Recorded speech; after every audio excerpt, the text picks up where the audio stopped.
Coucou les filles, alors je vous retrouve pour vous présenter ma routine make-up de printemps, donc la routine que je fais actuellement. Je commence avec la base minérale Laura Mercier qui est vraiment très bien pour faire tenir la crème teintée de la même marque un petit peu plus longtemps. Et j'ai d'ailleurs terminé le full size tellement je l'adore, mais bon j'ai du backup donc tout va bien. Puis j'applique pour continuer donc la crème teintée de Laura Mercier en version oil free dans la teinte nude. Donc c'est pareil, c'est un tube en full size aussi et il est aussi sur la fin. Donc j'ai aussi du make-up parce que vraiment ce sont deux produits que j'adore et je ne peux pas m'imaginer m'en passer parce que vraiment depuis que je les ai découverts c'est je crois les deux produits teints, la base plus la crème teintée parce que je trouve la tenue de la crème teintée un petit peu légère sans base. C'est un peu le seul défaut mais c'est un peu ce que je lui reproche. Donc j'applique là, cette fois-ci avec mon pinceau F80 de chez Sigma, la crème teintée Laura Mercier.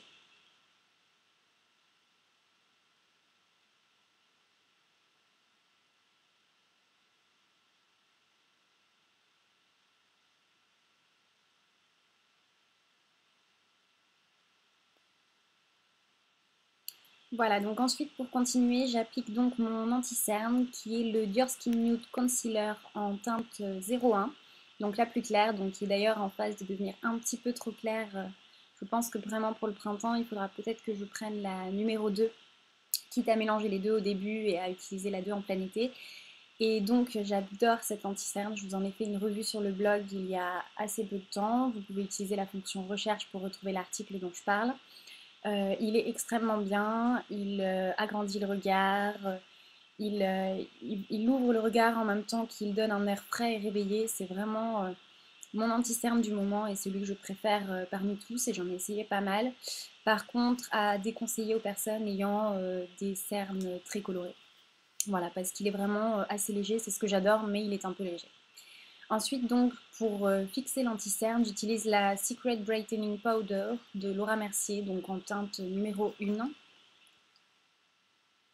Donc avec le pinceau Angle Eyeshadow de Bobbi Brown, qui est ma foi très bien pour poudrer le contour de l'œil et la paupière, puisque je mets aussi de l'anti-cerne sur la paupière, ça me permet d'unifier en même temps cette zone-ci.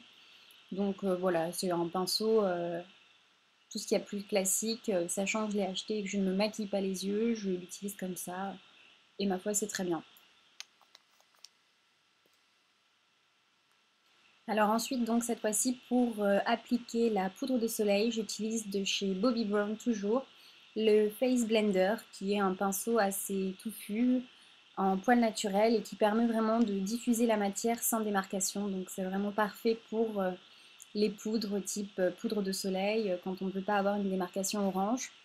Là, en l'occurrence, j'utilise la Bobbi Brown en teinte 1, donc vraiment c'est quasiment impossible de se rater avec cette poudre parce que je suis très claire et pourtant, même en prenant une bonne dose de produit, il n'y a aucun risque d'avoir une vilaine démarcation.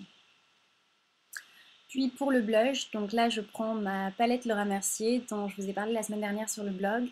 Donc c'est une palette de 6 emplacements, j'ai pour ma part 2 fards crème et 2 fards poudre. Donc là j'utilise le fard crème Rosebud qui est un rose assez profond et vraiment magnifique pour le printemps. Il faut avoir la main légère parce qu'il est quand même bien pigmenté, mais il est vraiment très très joli. C'est avec Oleander, un autre blush dont je vous parlerai très bientôt sur le blog, mes deux préférés pour la saison qui arrive.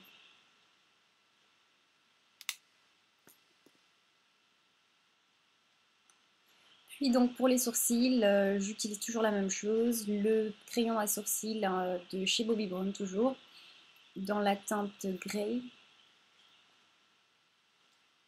Donc je l'applique et j'utilise également le petit goupillon de chez Laura Mercier qui est vraiment extrêmement pratique, qui est plus petit que le Make Up Forever que j'avais jusqu'à présent.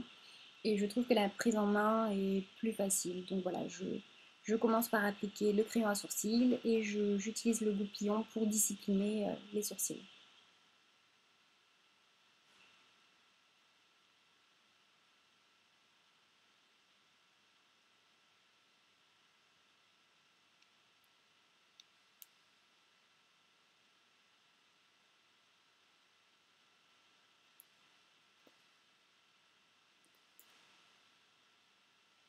Ensuite, donc, je prends mon recours de cils Shu Uemura donc, pour recourber mes cils. C'est vraiment une étape indispensable du maquillage de mes cils. Je trouve vraiment que ça fait une énorme différence. J'ai des cils qui sont naturellement longs. Et là, vraiment, la courbure est magnifique. Seul petit bémol, je trouve jusqu'à présent qu'il n'y a vraiment aucun mascara. Alors, il faudrait que je m'oriente vers les waterproof qui permettent de tenir la courbure tout au long de la journée. Mais quoi qu'il en soit, là, j'applique le volume de Chanel que j'ai eu comme beaucoup de personnes en miniature et qui est une très très bonne surprise parce qu'il apporte un volume assez immédiat et il a une couleur bien noire tout en allongeant un petit peu les cils. Donc c'est vraiment un bon mascara.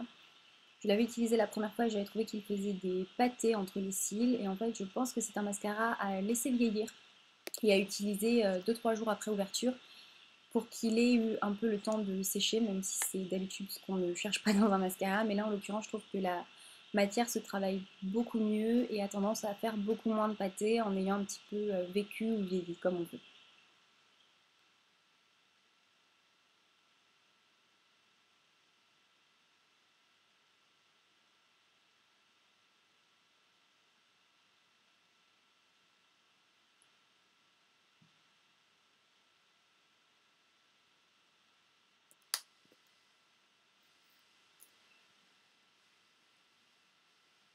Voilà les filles, c'est donc la fin de cette routine make-up de printemps. J'espère qu'elle vous aura plu. Je vous fais des très gros bisous et je vous dis à très bientôt.